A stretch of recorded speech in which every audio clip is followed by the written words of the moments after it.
चलिए मंगलाचरण करते हैं अपन। प्रमाणादर्थ संसिद्धि तदा भासाद् विपर्ययः इति वक्ष्ये सिद्धमल्पं लघीयसा। माणिक्य नंदी आचार्य द्वारा रचित परीक्षा मुक्त सूत्र, जिसका तृतीय परिच्छेद अपना ये चल रहा है और हेतु के भेदों की चर्चा चल रही है। हेतु के हमने मुख्य रूप से दो भेद यहाँ देखे थे, जो थे उपलब्धि रूप हेतु और अनुपलब्धि रूप हेतु। फिर उपलब्धि और अनुपलब्धि रूप हेतु दो दो प्रकार से थे, वो थे अविरुद्ध उपलब्धि रूप हेतु और विरुद्ध उपलब्धि रूप हेतु, और अविरुद्ध अनुपलब्धि रूप हेतु और विरुद्ध अनुपलब्धि रूप हेतु। फिर अविरुद्ध उपलब्धि रूप हेतु और विरुद्ध उपलब्धि रूप हेतु के छह भेद थे: व्याप्य, कार्य कारण, पूर्वचर, उत्तरचर और सहचर। ठीक है। अविरुद्ध उपलब्धि रूप हेतु के जो छह भेद थे, कौन कौन से? व्याप्य अविरुद्ध उपलब्धि रूप हेतु, कार्य अविरुद्ध उपलब्धि रूप हेतु, कारण अविरुद्ध उपलब्धि रूप हेतु, पूर्वचर अविरुद्ध उपलब्धि रूप हेतु, उत्तरचर अविरुद्ध उपलब्धि रूप हेतु और सहचर अविरुद्ध उपलब्धि रूप हेतु। इन छहों को हम यहाँ पर कल समझ चुके हैं। ठीक है।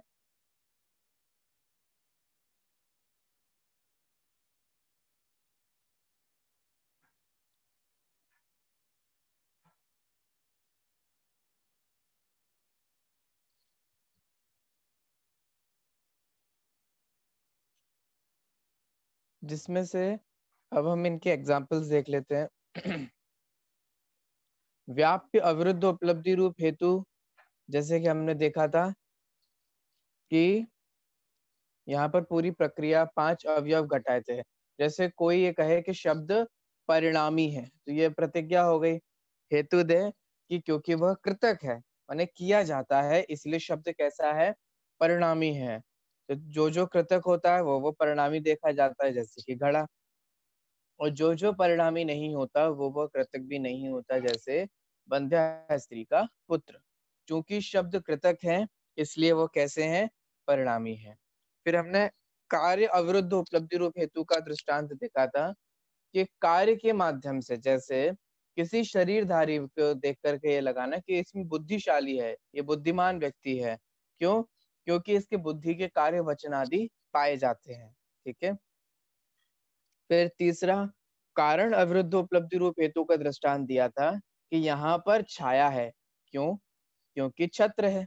ठीक है। तो छत्र जो था वो कारण अविरुद्ध उपलब्धि रूप हेतु था। फिर अगला है पूर्वचर अविरुद्ध उपलब्धि रूप हेतु। तो इसका क्या उदाहरण था कि एक मुहूर्त बाद रोहिणी नक्षत्र का उदय होगा, क्योंकि अभी कृतिका का है। और उत्तरचर अविरुद्ध उपलब्धि रूप हेतु का उदाहरण था कि भरणी का उदय एक मुहूर्त पूर्व ही हो चुका है, क्योंकि अभी कृतिका का उदय हो रहा है। ठीक है। फिर अंतिम जो दृष्टांत था सहचर अविरुद्ध उपलब्धि रूप हेतु का, कि इस नींबू में रूप है, क्योंकि इसमें रस पाया जाता है। इस प्रकार से यहाँ पर अविरुद्ध उपलब्धि रूप जो हेतु थे उनकी चर्चा हुई। अब यहाँ पर विरुद्ध उपलब्धि रूप जो हेतु हैं उसकी चर्चा यहाँ प्रारंभ होने वाली है। देखिए 67 नंबर का सूत्र। विरुद्ध तदुपलब्धि प्रतिषेधे तथा। विरुद्ध तदुपलब्धि प्रतिषेधे तथा। बोल लीजिए एक बार आप लोग।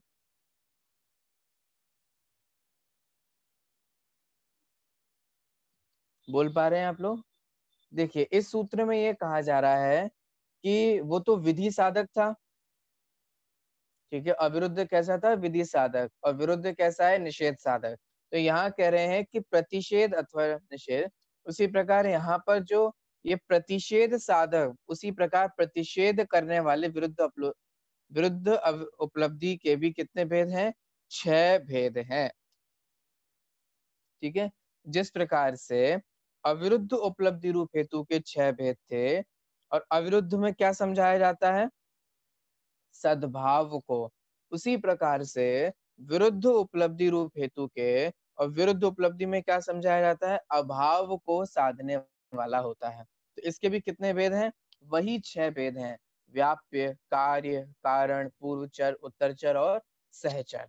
ठीक है, बस डिफरेंस क्या है कि अविरुद्ध की जगह अब यहाँ पर कौन सा शब्द लगाएंगे हम? विरुद्ध। बाकी उपलब्धि हेतु तो है ही है। ठीक है, देखिए अब यहाँ इसमें से जो पहला है व्याप्य विरुद्ध उपलब्धि रूप हेतु, उसका यहाँ पर देखिए स्वरूप समझाते हैं दृष्टांत के माध्यम से। देखिए 68 नंबर का सूत्र, नास्त्यत्र शीत स्पर्शः औष्ण्यात्, नास्त्यत्र शीत स्पर्शः औष्ण्यात्। एक बार बोल के देख लीजिए आप लोग।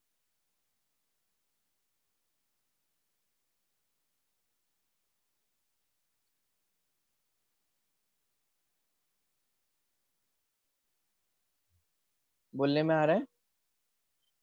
देखिए अब यहाँ पे शब्दों को अलग अलग कर लेते हैं। नास्ति अत्र शीत स्पर्श औष्ण्यात्, यहाँ क्या कह रहे हैं कि यहाँ पर शीत स्पर्श नहीं है।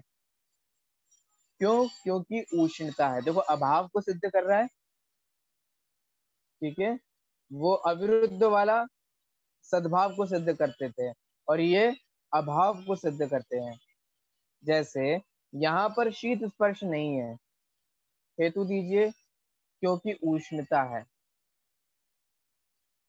ठीक है, न अस्ति अत्र शीत स्पर्शः औष्ण्यात्, उष्णता होने से यहाँ पर शीत स्पर्श नहीं है। ठीक है, तो शीत स्पर्श नहीं है, इसकी सिद्धि किस हेतु से होती है?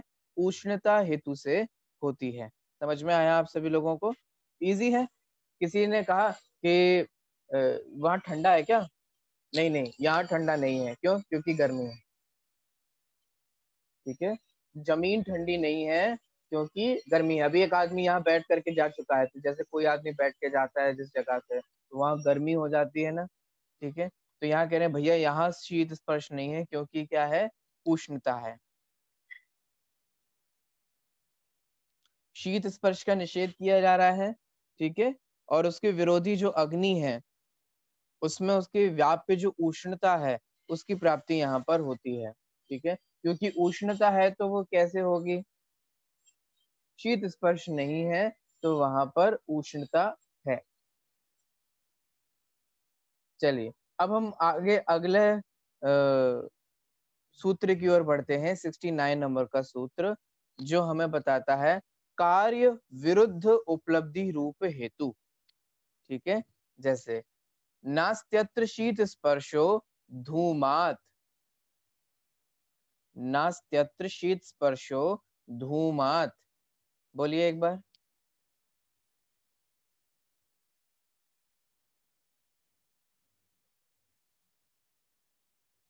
बोल पा रहे हैं?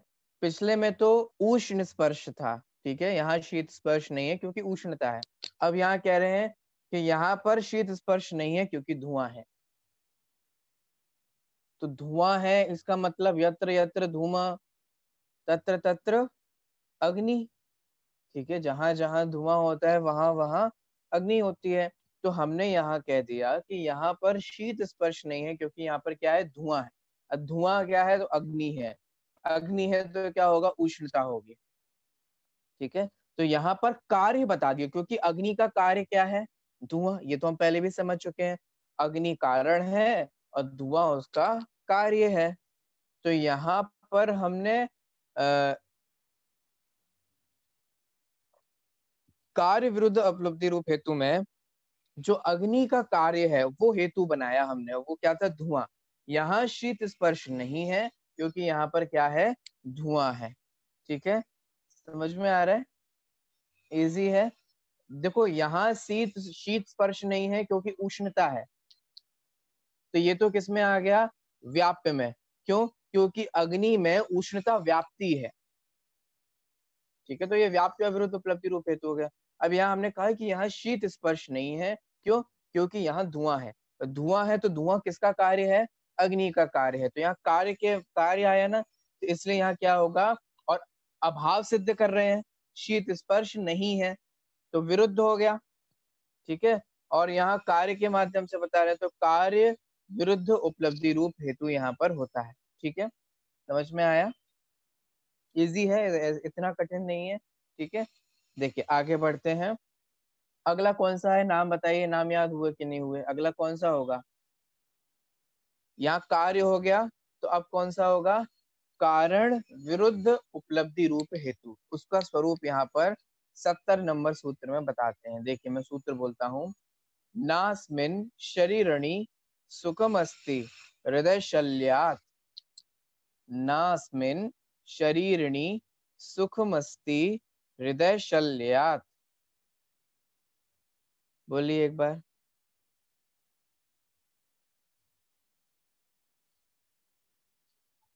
बोल पा रहे?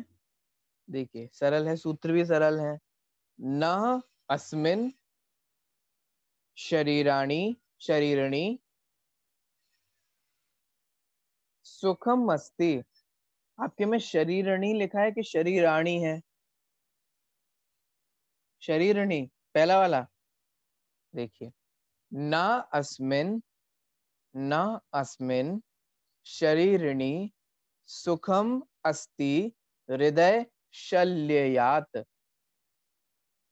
शल्यात्, शल्ययात्, शल्यात्, हृदय शल्यात्। बहुत आसान है, देखो ये तो बहुत इजी है। हमने क्या कहा कि ये प्राणी सुखी नहीं है। क्यों? क्योंकि इसके हृदय में शल्य है। हृदय में शल्य समझते हैं? हृदय में शल्य का मतलब ये मानसिक दुख होता है, कोई शारीरिक दुख नहीं है। माने हमारे दिमाग से उपजा हुआ दुख है। असल में तो कहीं दुख है ही नहीं। ठीक है, ये मांस किसी ने आपको ऐसे यहाँ शरीर पे थोड़ा ना मार दिया, यहाँ तो काट थोड़ी नहीं दिया। ठीक है, कुछ नहीं हुआ, लेकिन मानसिक दुख है। ठीक है, ईस्ट अनिष्ट वस्तुओं क्या डिप्रेशन आदि क्या होता है? ये मानसिक दुखी तो होते हैं। ठीक है, अब पूरी दुनिया डिप्रेशन के बारे में, स्ट्रेस के बारे में बात करती है ना। डिप्रेशन क्या होता है? डिप्रेशन दुखी होता है। दुखी कब होते हो? दुखी तब होते हो जब आपका मन चाहा नहीं होता। दुख तब होते हो जब आप इस पदार्थों को इष्ट अनिष्ट मानते हो। माने मिथ्यात्व ही डिप्रेशन का कारण है। सिद्धि एक ऐसी सिद्धि होनी चाहिए। नहीं लगता मिथ्यात्व ही डिप्रेशन का कारण? डिप्रेशन व्यक्ति कब होता है? तभी तो होता है एग्जाम में अच्छे नंबर नहीं आए, दुखी हो गया। मम्मी पापा नहीं सुनते, दुखी हो गया। पार्टनर नहीं सुनता, दुखी हो गया। बच्चे अनुसार नहीं चल रहे, दुखी हो गए। ये क्या? ये मिथ्यात्व है भाई, मिथ्यात्व। क्योंकि आप पर पदार्थों को अपने अनुसार चलाना चाह रहे हो। ये दुखी, ये बुरा है, ये अच्छा है, मेरे परिवार वाले बहुत दुखी है, मुझे सपोर्ट नहीं करते, मेरा खानदान बहुत दुखी है, मेरे पति बहुत दुखी करते हैं। ये सब क्या है? ये डिप्रेशन ही तो है। ये आप पर पदार्थों को अनिष्ट मानते हो, और जब आप उन्हें अनिष्ट मानते हो और इष्ट की कामना करते हो, इमेजिनरी, ऐसा पार्टनर होना चाहिए जो ऐसा हो, ऐसा बच्चा होना चाहिए जो बिल्कुल श्रवण कुमार जैसा हो, है ना, ना ऐसा बच्चा होना चाहिए जो रामचंद्र जी जैसा हो। ठीक है, भले ही हम दशरथ और कौशल्या जैसे नहीं हो, लेकिन हमें बच्चा रामचंद्र जी जैसा चाहिए। ठीक है, हमें लव कुश जैसे बच्चे चाहिए, भले ही हम राम और सीता नहीं हो। ठीक है, लेकिन अब ये जो आप पर पदार्थों को अनिष्ट मान रहे हो, इष्ट की कल्पना कर रहे हो, अपना मनचाहा नहीं हो रहा है, पाप का उदय आ रहा है, पाप परिणाम हो रहे हैं, ये सब क्या है? धर्म में जैसे मिथ्यात्व कहा है, उसे ही डिप्रेशन कहा है। डिप्रेशन थोड़ा फैंसी वर्ड है, सब लोग यूज करते हैं। ठीक है, मिथ्यात्व अ, शास्त्रों का शब्द है नहीं है। मिथ्यात्व ही डिप्रेशन का कारण है कि नहीं, बताओ? मैंने सिर्फ हिंट कर दिया, आप सोचोगे तो खूब समझ में आ जाएगा। पाप डिप्रेशन के कारण है, कषाय डिप्रेशन के कारण है, मिथ्यात्व डिप्रेशन के कारण है। बोलो लगता है कि नहीं लगता है? कैदी व्यक्ति डिप्रेस्ड हो जाता है हिंसा पाप करके। अब पाप का बाप कौन है? सब पढ़ चुके हो आप लोग पाठशाला में। मिथ्यात्व पाप का बाप है। हिंसा झूठ चोरी आदि क्यों होते हैं? मिथ्यात्व के वश होकर होते हैं। अब किसी ने, आप देखो, आप खुद सोचो, आप देखो, प्रैक्टिकल समझना। किसी व्यक्ति ने किसी दूसरे व्यक्ति का मर्डर कर दिया आवेश में आके, दुखी होकर के, फिर वो कैसे बदल जाता है? देखा है? कितना दुखी दुखी सा रहने लग जाता है। वो अगर उसकी कार्रवाई भी चल रही हो, उस पे कुछ भी हो रहा हो, तो हर वक्त उसके शक्ल पे कैसी कैसी कैसी उसकी शक्ल हो जाती है। माने वो पाप करके, मिथ्यात्व के वश होकर जो पाप किया, उसके कारण डिप्रेस्ड हुआ, उसके कारण स्ट्रेस्ड है। वरना तो ज्ञान स्वभाव के कारण क्या स्ट्रेस होता है? मिथ्या कल्पनाओं के कारण ही स्ट्रेस्ड होते हैं। ठीक है, तो अपने आप को ये समझाइए और झूठा सोचना बंद कीजिए। ठीक है, अपने अनुसार वस्तुओं को परिणमन कराना बंद कीजिए। ठीक है, इष्ट अनिष्ट मानना बंद कीजिए, वरना ऐसा ना हो कि अगला स्वाध्यायी हमारा डिप्रेस्ड हो जाए। सुन तो लिया, हाँ ये तो सब तो पता है, इष्ट अनिष्ट नहीं मानना चाहिए, पति तुम मेरे हिसाब से क्यों नहीं चलते हो, बहुत दुखी हम तुमसे, तो ये क्या हुआ? आपने थ्योरेटिकल पढ़ लिया, अब अपनी रियल लाइफ में उसको एग्जामिन करो, उसको प्रैक्टिकल लाओ। युद्ध है, युद्ध। जैसे साइंस में होता है ना, हम थ्योरी समझ लेते हैं, फिर लैब में जाके प्रैक्टिकल करते हैं। ठीक है, ऐसा होता है। ऐसे आप लोग ये समझ लिए कि गृहस्थी हमारा क्या है, मंदिर में आकर के, अथवा हमने ऑनलाइन या किसी भी थ्रू हमने स्वाध्याय सुना, प्रवचन में पढ़ा सुना, अब वो घर पे जाके हमें बस प्रैक्टिकल करना है। क्या क्या क्या हड़ गए, क्या क्या क्या हड़ गए, मानते ही नहीं हो तुम हमारी बात, दुखी कर रखा है तुम सबने हमें, है ना? अब ऐसे समय पे वो प्रैक्टिकल करना है। ठीक है, कि कुछ विकल्प यदि आवे तो भी संबोधन समतामय हो, यदि माने तो सहज योग्यता, है ना, कर्तापन का भाव ना हो, नहीं माने भवितव्य विचारो जिससे किंचित खेद ना हो। समता षोडशी एक बहुत अच्छा काव्य है, आदरणीय रविंद्र जी द्वारा रचित, उसकी पंक्तियां मैंने भी आपको बोली थी। तो अब वो प्रैक्टिकल करने का है। ठीक है, ये नहीं कि थ्योरी मंदिर में प्रैक्टिकल नहीं होगा, अभी हम जो पढ़ रहे हैं ना उसका प्रैक्टिकल अभी नहीं होगा, अब प्रैक्टिकल तो क्लास बंद हुई अब शुरू। वो आ जाएंगे ठगने के लिए आपको कि बहन जी ये कर लो आपको हम मोक्ष दिला देंगे, वहां बोली ले लो, बोली लग रही है, और तुरंत वहां तो गारंटी है कि घर में जितने भी दुख है, शोक है, ताप है, आक्रंदन है, वो एक बार आप बोली ले लो, शांति धारा करा लो, सब शांति हो जाएगी एक बार में। दो चार है ऐसे एग्जाम्पल, नमूने, है ना, एग्जाम्पल है, अन्वय व्यतिरेक घटता है हम दृष्टांत में, बोलो। जो उदाहरण घटाए जाएंगे उनमें अन्वय व्यतिरेक घटेगा। वो जो कहना चाह रहे हैं कि शांति धारा से शांति हो गई, उसमें व्याप्ति घटित हो गई, तर्क की कसौटी पे वो कसा जाएगा और वो सही सिद्ध हो पाएगा। व्याप्ति घटित नहीं होगी, ना अन्वय घटित होगा, ना व्यतिरेक घटित होगा, कुछ नहीं होगा। अब प्रैक्टिकल करो, ये नहीं थ्योरेटिकल पढ़ लिया आप। जब आपको कोई ऐसे ठगने आया और कोई अपने बात को प्रूफ करे, तो आप कहो ठीक है हम मानते हैं, शांति धारा से शांति होगी, ठीक है, ये हमारा साध्य हो गया, पक्ष हो गया। हेतु बोलो, हेतु अविनाभावी होना चाहिए, व्याप्ति घटित होनी चाहिए, तो वो हेतु होगा क्या, और सर्वकालिक और सार्वदेशिक होना चाहिए। ये सब बातें आपको बता चुके हैं ना। अब घटाओ कि जो जो सभी देश में घटित होता है, जो जो शांति धारा करते हैं, है ना, उनकी शांति घटित होती है कि नहीं होती है। ठीक है, हेतु क्या है, विचार करो। तो आप यहाँ भी देखेंगे कि वो ना उसमें व्याप्ति घटित हो रही है, ना वो तर्की कसौटी पे हो रहा है, ना उसमें अन्वय व्यतिरेक घटित होता है, ना दृष्टांत घटित होंगे। इसका मतलब क्या हो गया कि साध्य सिद्ध नहीं हुआ, और साध्य सिद्ध नहीं हुआ मतलब बात गलत हो गई। इसीलिए कह रहे हैं कि ये हेतु की इतनी सारी वैरायटीज पढ़ रहे हैं हम, हेतु कितने प्रकार के होते हैं, ये इतने प्रकार के वैरायटीज होते हैं हेतुओं की। ठीक है, देखिए ये तो हृदय के शल्य से अपनी बात खड़ी हुई थी। किसी भी प्राणी को देखकर हमने ये कहा कि भैया ये दुखी है, क्यों? क्योंकि शकल पे 12 बजे हैं। होता है कि नहीं होता है?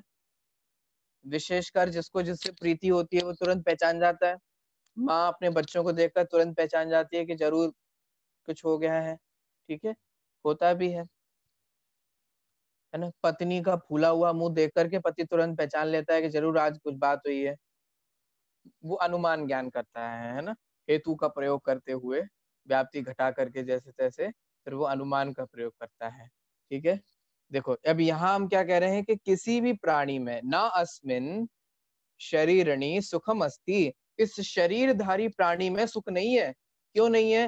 हृदय शल्यात, क्योंकि हृदय में शल्य है इसके, माने मानसिक पीड़ा है, मानसिक कष्ट है, आंतरिक संदेह है, आंतरिक शंका है, शल्य। और शल्य हमेशा चुभती रहती है, पता है, जैसे फांस होती है, फांस आपके होती बहुत छोटी सी है, लेकिन वो छोटी सी शल्य, छोटी सी फांस आपको बिल्कुल दुखी करे रहते पूरे दिन। अरे फांस छोड़ो, अगर दांतों में, जिनके दांतों में गैप होता है थोड़ा ज्यादा, तो जिनके दांतों में गैप होता है और बीच में सौंफ फंस जाए, जीरा फंस जाए, राई का टुकड़ा फंस जाए, क्या होता है भाई साहब बताओ। अब वो जीभ से हम पूरे दिन भर यही करते रहते हैं। क्यों? क्योंकि वो बार बार दृष्टि का विषय बनता रहता है ना हमारे, उसी उसी का ज्ञान होता रहता है, उसी उसी का ज्ञान होता रहता है। जब वो एक छोटे से राई का टुकड़ा हमें इतना परेशान कर देता है, तो अंतरंग में जो मानसिक शल्य होती है वो भी अंदर अंदर काटती रहती है व्यक्ति को।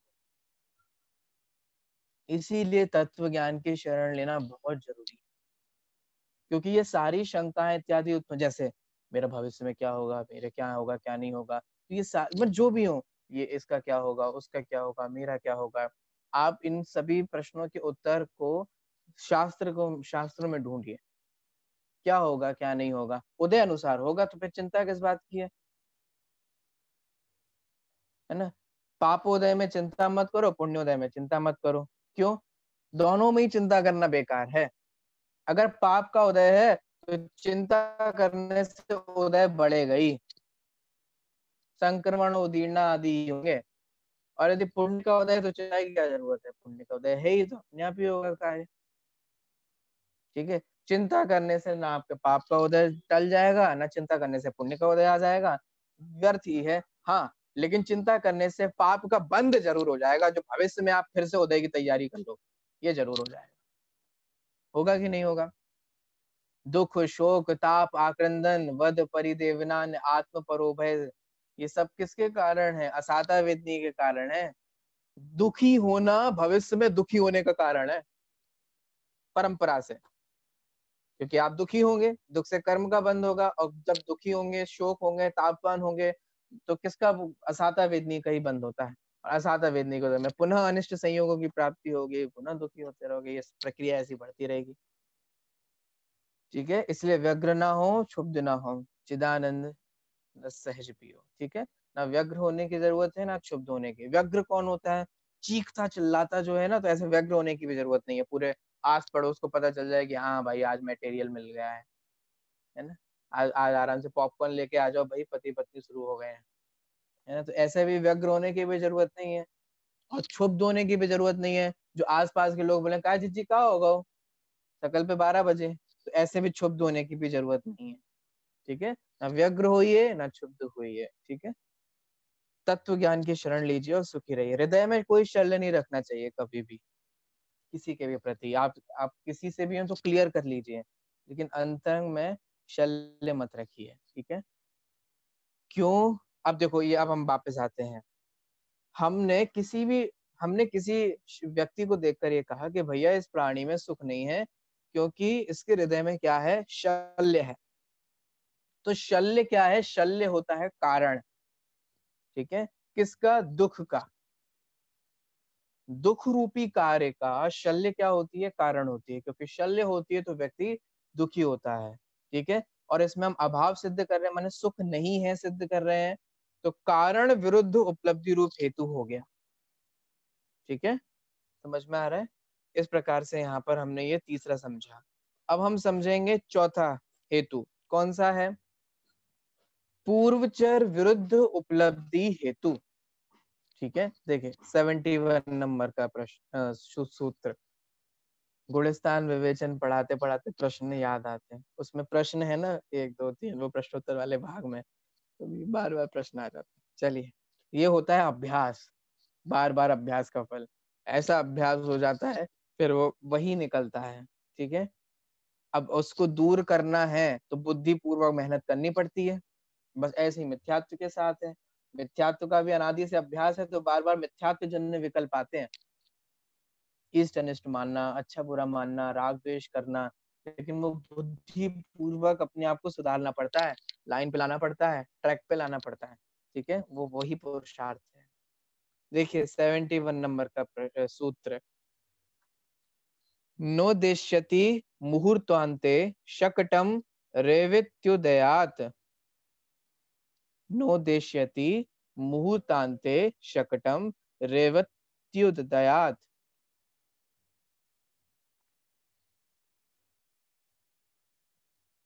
देखिए, न उदेष्यति, न उदेष्यति मुहूर्त अन्ते शकटम रेवती उदयात्।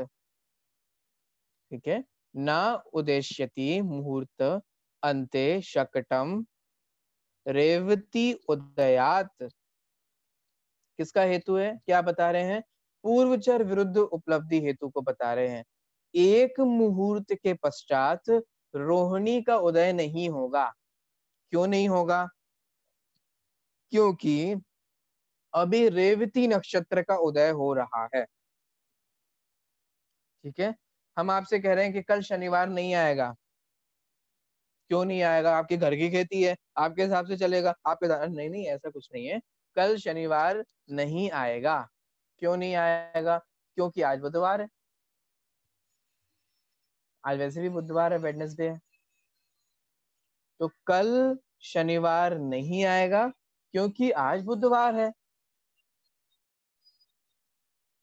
ठीक है, तो इसलिए कल शनिवार नहीं आएगा, आज बुधवार है। ठीक है, बुधवार गुरुवार का पूर्वचर है ना। बुधवार किसका पूर्वचर है? गुरुवार का पूर्वचर है। ठीक है, इसीलिए बुधवार का होना गुरुवार के होने को सिद्ध करेगा, लेकिन बुधवार शनिवार के होने को सिद्ध नहीं करेगा। ठीक है, वेडनेसडे थर्सडे का कारण कहा जाएगा भैया, पूर्वचर कहा जाएगा। ठीक है, वेडनेसडे सैटरडे का थोड़ा ना पूर्वचर कहा जाएगा। सैटरडे का पूर्वचर तो फ्राइडे है। ठीक है, इसीलिए हम कह रहे हैं कि भैया कल सैटरडे नहीं होगा क्योंकि आज वेडनेसडे है। ठीक है, तो ये किसका एग्जाम्पल हो गया? पूर्वचर विरुद्ध उपलब्धि हेतु। बोलो ये यूज करते हैं कि नहीं करते हैं अपने डे टू डे लाइफ में? हम इस तरीके के करते सब हैं, पता है, लेकिन हम ध्यान नहीं देते। ठीक है, कोई अब कहे कि मम्मी प्लीज वो हमें सैटरडे के दिन ना प्राइज मिलने वाला है, कल वेडनेसडे ला दो, प्लीज कल वेडनेसडे हो जाए, प्लीज कल वेडनेसडे हो जाए। तो हम क्या समझाएंगे उसको कि भैया कल वेडनेसडे, कल सैटरडे नहीं होगा। ठीक है, आप बार बार खूब चाहो कि कल सैटरडे हो जाए, लेकिन कल सैटरडे नहीं होगा। क्यों? क्योंकि आज वेडनेसडे है। ठीक है, वेडनेसडे थर्सडे का पूर्वचर है। देखिए आगे, अगला, अगला कौन सा है? उत्तरचर विरुद्ध उपलब्धि हेतु। देखिए 72 नंबर का सूत्र पढ़ते हैं, नोदगाद भरणी मुहूर्तात पूर्वम पुष्योदयात्, नोदगाद भरणिर मुहूर्तात पूर्वम पुष्योदयात्।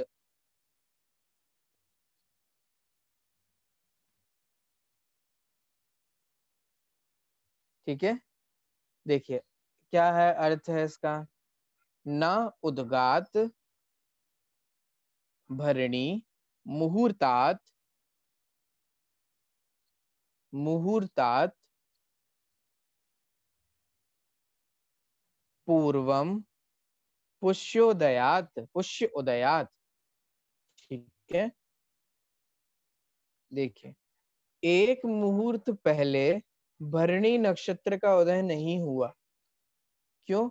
क्योंकि अभी पुष्य नक्षत्र का उदय हो रहा है।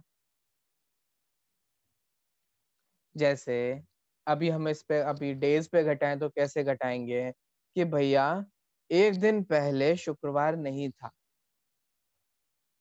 क्यों? क्योंकि आज मंगलवार है। ठीक है, आज मंगलवार है, माने आज क्या है?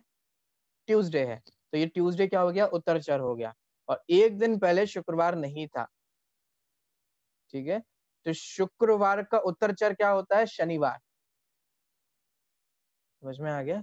तो हम ये कह रहे हैं कि एक दिन पहले कल जो है वो ट्यूसडे, फ्राइडे नहीं था क्योंकि आज ट्यूसडे है। समझ में आ रहा है? मंडे ट्यूसडे वेडनेसडे सैटरडे, इसमें कंफ्यूज तो नहीं हो रहे ना आप? ठीक है, इजी है। देखिए अगला, और उपलब्धि रूप हेतु का अंतिम कौन सा? सहचर विरुद्ध उपलब्धि हेतु। ठीक है, ये विरुद्ध उपलब्धि हेतु का अंतिम है सहचर। देखिए, नास्त्यत्र भित्तौ पर भागा भावोर वाग भाग दर्शनात्।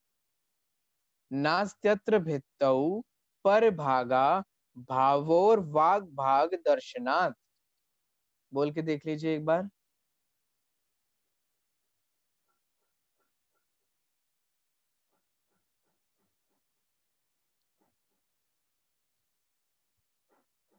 न अस्ति अत्र भित्तौ पर भाग अभावा अवार्ग भाग दर्शनात्। न अस्ति अत्र भित्तौ पर भाग अभावः अवार्ग भाग दर्शनात्। क्या मतलब है? भित्तौ का मतलब होता है दीवाल। ठीक है ना? पुराने भित्ति चित्र होते हैं, मैंने दीवाल पे उकेरे हुए चित्र। अजंता एलोरा की गुफाएं आप देखेंगे तो वहाँ दीवाल पे उकेरे गए चित्र हैं। ठीक है, तो ये सब भित्ति चित्र होते हैं। भित्ति चित्र माने दीवाल पे उकेरे गए जो चित्र होते हैं, वो भित्ति चित्र है ना। उस समय कैनवास नहीं था, या दीवाल पे उकेरने की परंपरा शुरू हुई थी, फिर धीरे धीरे आगे बढ़ती गई। तो अब यहाँ पर क्या बताया? भित्ति माने हो गया दीवार। अब देखो क्या कह रहे हैं, इस दीवार में उस ओर के भाग का अभाव नहीं है। क्यों? क्योंकि इस ओर का भाग दिखाई दे रहा है। कुछ समझ में आया क्या कहा? क्या है समझ में? देखो क्या कह रहे हैं, जैसे मान लीजिए कि ये एक दीवार है। ठीक है, अब आप दीवार के इस भाग को देख पा रहे हैं, इस वाले भाग को, पीछे वाले को नहीं देख पा रहे हैं। अब आप ये कह रहे हैं कि इस दीवार में इसके पीछे वाले भाग का अभाव नहीं है, माने वो है, पीछे भी वाला भाग है। क्यों? क्योंकि ये वाला भाग है इसलिए। क्यों? क्योंकि दोनों सहचर हैं। ऐसा थोड़ी ना होता है, कोई ऐसी दीवार होती है जो एक साइड ही हो दूसरी साइड हो ही ना। ऐसी तो कोई दीवार नहीं होती ना, है ना? तो यहाँ ये कह रहे हैं कि भैया इस दीवार का ये साला साइड भी है क्योंकि ये वाला साइड है, अथवा ये वाला साइड भी है क्योंकि ये वाला साइड है। और ये दोनों कौन से हैं? सहचर हैं। दोनों साइड कैसे होते हैं? सहचर होते हैं। ठीक है, तो इस दीवार में उस ओर के भाग का अभाव नहीं है, माने है, क्योंकि उस ओर का भाग दिखाई दे रहा है।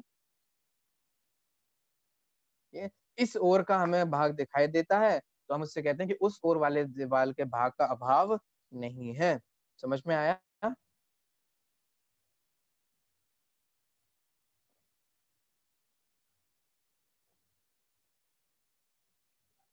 चलिए आगे बढ़े। अब बढ़ते हैं 74 नंबर सूत्र की ओर। इसमें क्या है? इसमें अविरुद्ध अनुपलब्धि के भेद बताए गए हैं। अविरुद्ध अनुपलब्धि के भेद ये क्या है?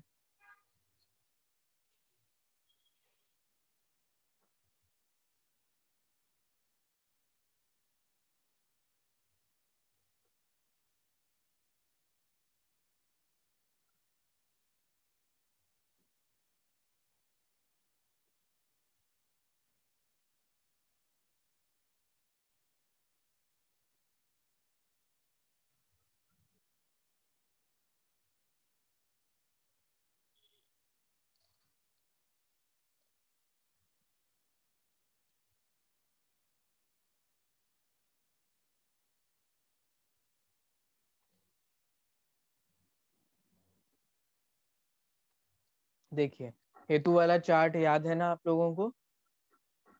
ठीक है, हेतु के दो भेद थे, कौन कौन से? उपलब्धि रूप हेतु और अनुपलब्धि रूप हेतु। अभी हम कितना समझ चुके हैं? अभी हम उपलब्धि रूप हेतु को पूरा समझ चुके हैं, क्योंकि उपलब्धि रूप हेतु के दो भेद थे, अविरुद्ध उपलब्धि रूप हेतु और विरुद्ध उपलब्धि रूप हेतु। तो अविरुद्ध के भी हमने 6 भेद पढ़ लिए जहां सद्भाव सिद्ध हुआ, और हम विरुद्ध के भी 6 भेदों को पढ़ चुके जहां पर अभाव सिद्ध किया। ठीक है, तो जो उपलब्धि रूप हेतु है उसको हम पूरा समझ चुके हैं। अब हम कहाँ बढ़ रहे हैं, अनुपलब्धि रूप हेतु की ओर। ठीक है, सबसे पहले दो भेद कीजिए, अविरुद्ध अनुपलब्धि रूप हेतु और विरुद्ध अनुपलब्धि रूप हेतु।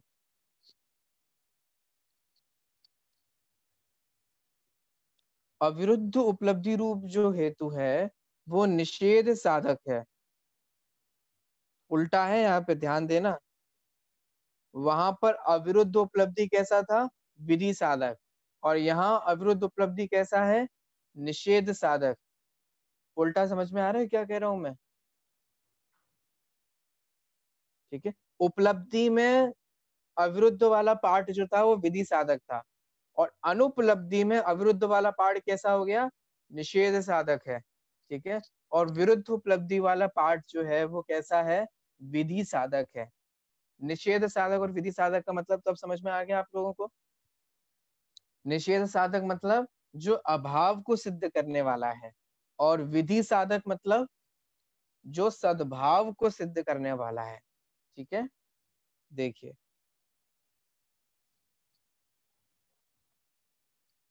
74 नंबर का सूत्र, अविरुद्धानुपलब्धि प्रतिषेधे सप्तदान स्वभाव व्यापक कार्य कारण पूर्वोत्तर सहचरानुपलम्भ भेदात।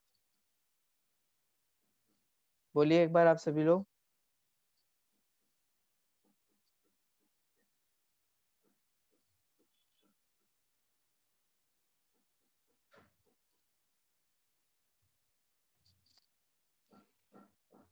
ठीक है, अविरुद्ध अनुपलब्धि कैसा है, प्रतिषेधे। प्रतिषेधे का मतलब क्या होता है, प्रतिषेधे का मतलब होता है कि ये प्रतिषेध माने निषेध को, अभाव को सिद्ध करने वाला है। और कितने प्रकार का है, सप्तधा। इसका मतलब 7 प्रकार का है। कौन कौन से 7 प्रकार का है, स्वभाव, व्यापक, कार्य, कारण, पूर्वचर, उत्तरचर और सहचर। ठीक है, चर हम सभी के साथ लगा लेंगे। तो 7 भेद कौन कौन से हो गए, स्वभाव अविरुद्ध अनुपलब्धि, व्यापक अविरुद्ध अनुपलब्धि, ठीक है, कार्य अविरुद्ध अनुपलब्धि और कारण अविरुद्ध अनुपलब्धि, पूर्वचर अविरुद्ध अनुपलब्धि, उत्तरचर अविरुद्ध अनुपलब्धि और सहचर अविरुद्ध अनुपलब्धि। ठीक है, इस प्रकार से यहाँ पर अविरुद्ध अनुपलब्धि के ये 7 भेद हो गए। ठीक है, देखिए सबसे पहले यहाँ पर स्वभाव अविरुद्ध अनुपलब्धि का जो उदाहरण है उसको समझते हैं। 75 नंबर का सूत्र है, समझ में आ रहा है? ठीक है, ऐसा तो नहीं हो रहा पता नहीं है क्या चल रहा है, ऐसा तो नहीं है? पता है ना कि हम कितना पढ़ चुके हैं, कितना पढ़ रहे हैं। ठीक है, इसमें बस एक एक्स्ट्रा है, वो है स्वभाव। ठीक है, और बाकी तो अविरुद्ध अनुपलब्धि है, तो वो तो हम लगा ही देंगे कट कॉपी पेस्ट करके। देखिए 75 नंबर का सूत्र, नास्त्यत्र भूतले घटो अनुपलब्धे। बोलिए।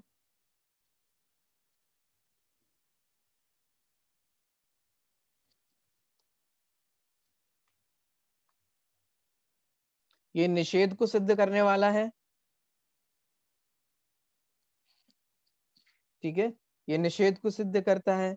तो क्या सिद्ध कर रहा है, देखिए, न अस्ति अत्र भूतले घट अनुपलब्धे। क्या कह रहे हैं, इस पृथ्वी पर, भूतले माने पृथ्वी, इस पृथ्वी पर घड़ा, घट माने घड़ा, इस पृथ्वी पर घड़ा नहीं है। क्यों? क्योंकि वो उपलब्ध नहीं है। देखो, घड़े का स्वभाव क्या है, कोई आपसे कहे वहां से घड़ा ले आना, और आप कहें नहीं नहीं यहाँ घड़ा नहीं है, इस पृथ्वी पर घड़ा नहीं है क्योंकि वहां है ही नहीं। अगर घड़ा होता तो फिर हमें मिल जाता। कोई आपसे पूछे घड़ा क्यों नहीं लाए आप, हमने बोला था ना घड़ा लाने के लिए, तो कहा घड़ा है ही नहीं। ठीक है, तो इस पृथ्वी पर घड़ा नहीं है क्योंकि वह उपलब्ध नहीं है। तो घड़े का स्वभाव क्या है, देखो समझो। क्या घड़ा ऐसा हो सकता है, कोई घड़ा जो उपलब्धि ना हो, माने हो ही ना? घड़ा है तो उसका स्वभाव क्या है कि वो कहीं ना कहीं तो हो गई। समझ में आ रहा है? घड़े का स्वभाव ऐसा नहीं है कि वो प्राप्ति ना हो, वो मिले ही ना, वो उपलब्ध ही ना हो। ठीक है, क्योंकि घड़े का स्वभाव तो उपलब्ध होने का ही है। ठीक है, यद्यपि घड़े का स्वभाव उपलब्ध होने का है, फिर भी घड़ा यहाँ नहीं है। तो ये स्वभाव अविरुद्ध अनुपलब्धि हेतु का उदाहरण होगा। ठीक है। ठीक है, जैसे हमने पहले तो, होता है कि नहीं होता है ऐसा कई बार, हमने पहले तो देखा था कि यहाँ पे घड़ा है, फिर हम दोबारा आए तब हमें वहां पे घड़ा नहीं मिला, तो हमने कहा यहाँ पर घड़ा नहीं है। ठीक है, क्यों? क्योंकि वो उपलब्ध नहीं है। ठीक है, तो यहाँ पर कुछ समय बाद उसमें घड़ा नहीं देखता, तो हम ये समझ जाते हैं, हेतु लगा लेते हैं कि अब यहाँ पर घड़ा नहीं है क्योंकि वो उपलब्ध नहीं है। घड़ा होता तो हमें दिखाई देता, उपलब्ध होता। ठीक है, यद्यपि घड़े का स्वभाव तो कैसा है, उपलब्ध होने का ही है, क्योंकि ऐसा घड़ा नहीं हो सकता है कि जो घड़ा तो है लेकिन किसी को उपलब्धि नहीं हो पा रहा है। ठीक है, तो घड़े का स्वभाव तो उपलब्ध का ही है। फिर भी यहाँ पर जो घड़ा नहीं होना जो कहा जा रहा है, वह स्वभाव अविरुद्ध अनुपलब्धि हेतु का उदाहरण है। ठीक है, समझ में आया? देखिए, समय अपना हो गया है। अब जो शेष चर्चाएं हैं व्यापक आदि की, वो चर्चा अपन कल कर लेंगे। ठीक है, आज अभी समय हो गया है, तो इसलिए अपन यही अभी की जो कक्षा है उसको यहीं पर विराम देते हैं। बोले महावीर भगवान की जय।